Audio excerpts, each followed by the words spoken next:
The groove board is very similar to the square board in installation progression in that we put the trims on first, we put the feature boards on, and then we fill in the body of the deck with the boards. The board itself differs in that it has a V-groove in the side of it that will accommodate a clip, and the clip in and of itself has an asymmetrical design to show up. It's also got the spacing embedded in the side of the clip. 3/32 and 3/16 of the clip are the gap sizes that we have. Installing the perimeter trim is the same as with the square board in that we want to establish our straightness. So we'll snap a line, and we want this board to be our starting point. And we still work from both sides as we secure it.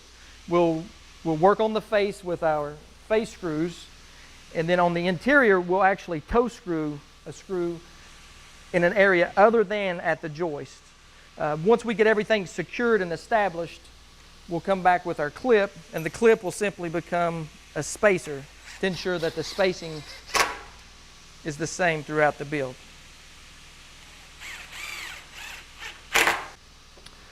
The trims that run perpendicular to the decking board, they will not require the clip, or you can't add the clip. You'll simply toe screw while face screwing on the outside, maintaining the squareness or your plumb line or your straightness.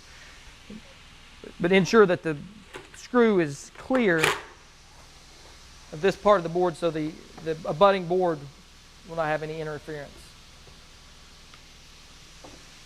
So once the perimeter trim and the feature boards are all established, it's just filling in the body or the field of the build with the decking boards.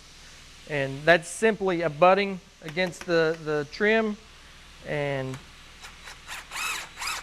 you want to ensure that the clip is secure in the pocket. You don't want it to slide down, you don't want it to lift out. That can cause issues with your spacing.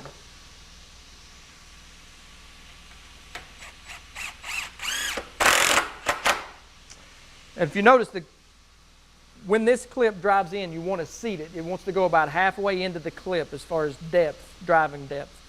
When that occurs, it naturally pushes the board into the mating clip, which pulls everything tight.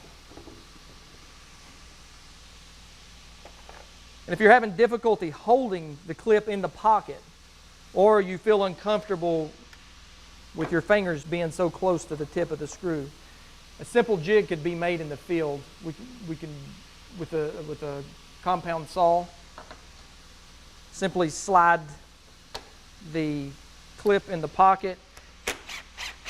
It holds everything tight. Your hands are out of the way.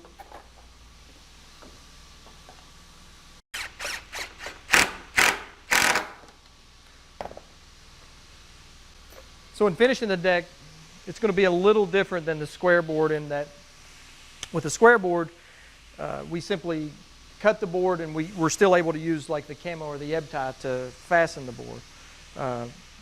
In this scenario, we're going to have to face screw. We've already pre-cut the board, we've routed the edges, we've painted the edges, we've pre-measured, pre-cut. So once the board snaps in, you may want to use some wooden wedges to make sure that it engages into the clip and you get the proper spacing. And with the engagement and the spacing established,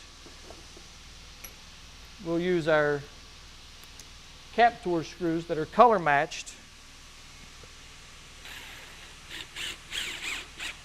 to finish off the build.